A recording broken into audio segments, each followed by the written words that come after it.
we notice that this goat has been limping on her left front foot. We have no idea what's going on with it. We're going to take a look at it.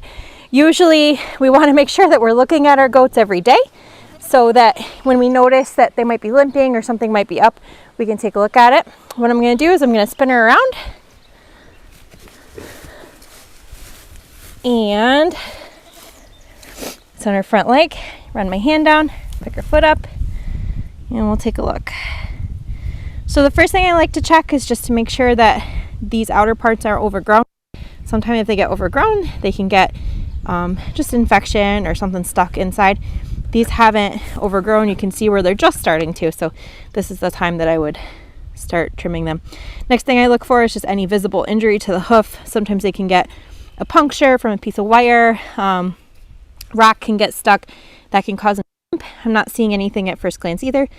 So the next thing that I look for is in the skin, in between the toes. Sometimes that can get not full hoof rot, but hoof scald is what they call it. And it's kind of like probably close to athlete's foot if you wanted to think about something like that. So it's wet, moist, bacteria can grow in here, and it can cause an infection in the skin. So I'm going to very carefully hooves apart.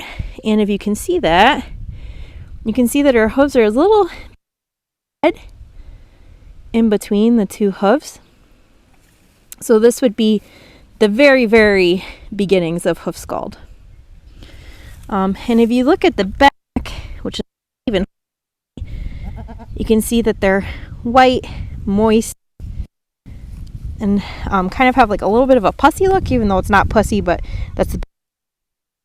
So it does look like there's some sore in between those two hooves. Again, that's just the beginnings of hoof scald. So the way that we'll treat this is we'll trim it down. We will, I usually do an Epsom soak that we'll talk about later. Give her some type of something with it and keep an eye on that hoof moving forward. Make sure we're keeping it trimmed down.